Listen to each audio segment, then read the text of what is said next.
Hello everyone, welcome back to my channel. আমার আরেকটা নতুন ব্লগে তোমাদের সবাইকে স্বাগত।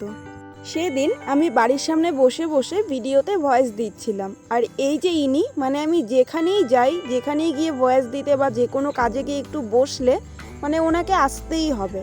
আর ওর সাথে থাকলে তো ভিডিওতে ভয়েস দেওয়া একটা অসম্ভব কাজ হয়ে দাঁড়ায়। মানে ওর নাটক দেখতে দেখতে আর ওর আওয়াজে মানে কি বলবো, একটা এরকম সিচুয়েশন তৈরি হয় মানে ভিডিওতে আর ভয়েস দেওয়াই যায় না।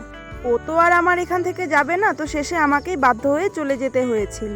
আর ততক্ষণে এইদিকে দেখো বাবাও ধান নিয়ে গিয়েছিল মিলে, সেটা আবার ভাঙিয়ে নিয়ে চলেও এসছে।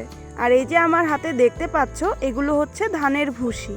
আমাদের যেহেতু চাষের জমি আছে, তো আমাদের কিন্তু প্রত্যেক বছরই ধান চাষ করা হয়।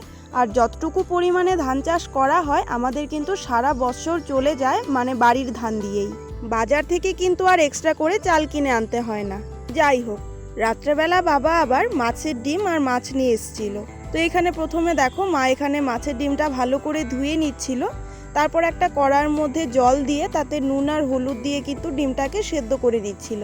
মানে প্রথমে আগে ডিমটা অবভিয়াসলি সেদ্ধ করেই নিতে হবে, তো তারপরে এটা দিয়ে তরকারিই করো আর ভাজাই করো, যা খুশি করতে পারো। তো অনেক দিন থেকেই বলছিলাম যে মাছের ডিম দিয়ে ভাজা করার জন্য, তো সেদিন আর তরকারি করেনি মা, কিন্তু সেদিন ভাজাই করেছিল। তো প্রথমে কড়ার মধ্যে এখানে পেঁয়াজ আর লঙ্কা দিয়ে একটু ভেজে নিয়েছিল পেঁয়াজ লঙ্কাটা, তারপর এখানে কিন্তু সেদ্ধ করে রাখা ডিমটা দিয়ে দিয়েছিল। তো একটু ভাজা হয়ে গেলে অল্পটুকু বাবার জন্য নামিয়ে রেখেছিল, তারপর কিন্তু সেটাতে আলু মিশিয়েছিল। আসলে বাবাকে এখন কিছুদিন থেকে আলুটা দেওয়া হচ্ছে না। তো কিছুক্ষণ নাড়াচাড়া করার পর এখানে দেখো ভাজাও কিন্তু প্রায় কমপ্লিট হয়ে গেছে। তো তারপর যখন ভাজাটা হয়ে যায় তারপর মাছ ভেজেছিল। তো সেদিন কিন্তু রাত্রের ডিনারটা হয়েছিল মাছ ভাজা আর আলু দিয়ে মাছের ডিম দিয়ে ভাজা দিয়ে। মানে এক্সট্রা আরও তরকারি ছিল, আমার মনে নেই এখন আপাতত। তো যাই হোক, আজকের জন্য ভিডিওটা এতটুকুই। টাটা।